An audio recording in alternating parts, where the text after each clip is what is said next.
menentukan status ini, Puan? Bismillahirrahmanirrahim.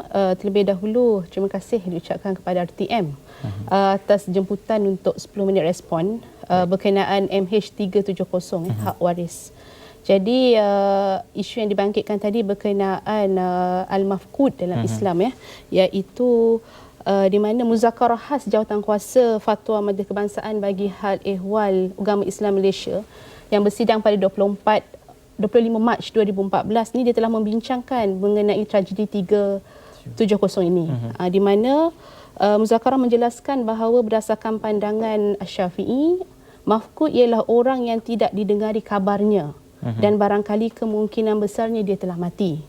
Okey, para ulama kemudian memperincikan bahawa mafqud ini terbahagi kepada dua bahagian, di mana kedua-duanya berbezalah.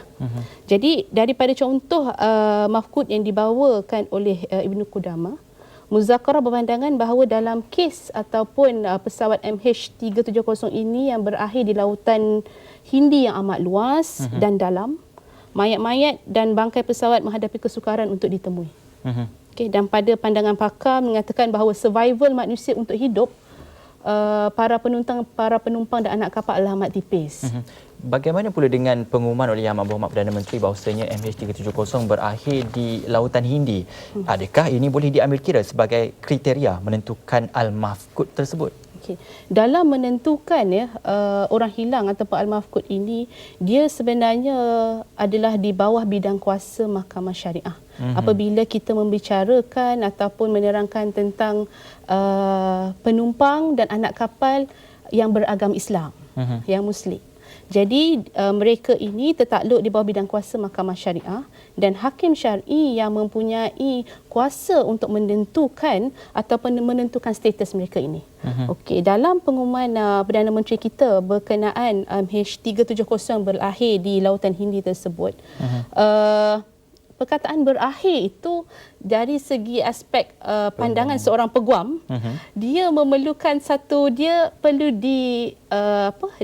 ditafsirkan dengan lebih jelas. Maksudnya berakhir dalam situasi yang bagaimana? Berakhir dalam situasi kemungkinan berakhir dalam situasi mereka masih hidup, ataupun berakhir dalam situasi mereka telah tiada, telah meninggal dunia.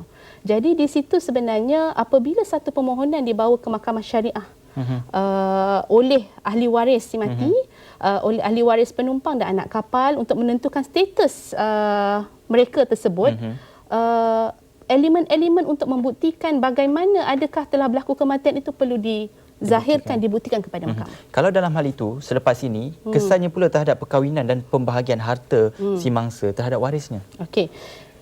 Seperti yang saya nyatakan tadi, selagi mana Mahkamah Syariah tidak memberi sebarang penentuan, mengesahkan bahawa mereka ini telah meninggal dunia, maksudnya status berkenaan perkahwinan dan pembahagian harta pustaka itu masih di status quo.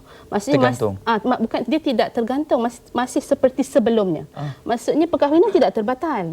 Dia masih isteri kepada si suami, dan si suami iaitu masih dia masih mempunyai hubungan suami isteri lah di antara kedua-dua pihak yang terlibat itu, di antara yang hidup dan yang penumpang ataupun anak kapal tersebut.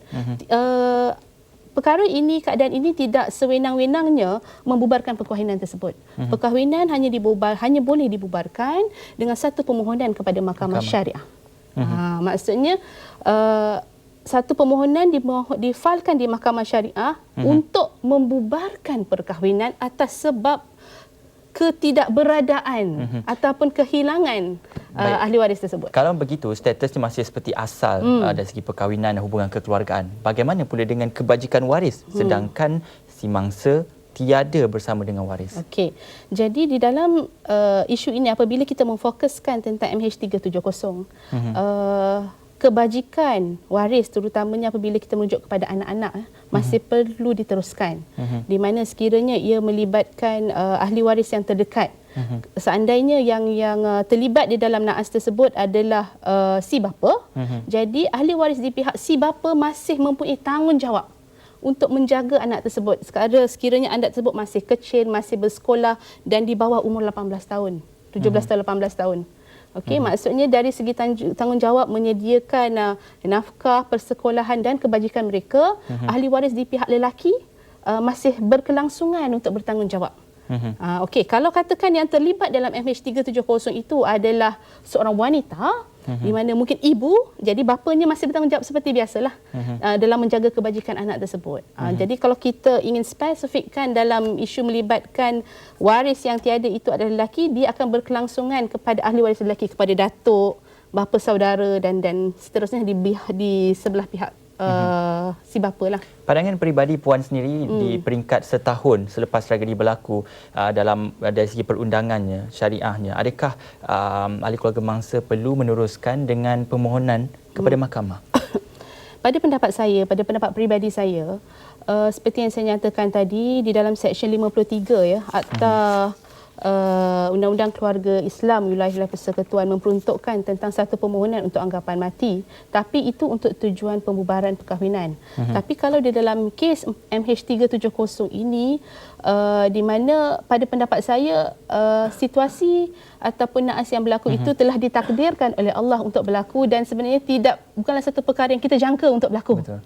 Jadi sebenarnya biarlah untuk membawa satu permohonan anggapan kematian ke mahkamah tersebut, waris ini perlu mendapatkan bukti-bukti yang kukuh, bukti-bukti yang jelas untuk membuktikan telah berlakunya kematian atas sebab naas MH370 tersebut.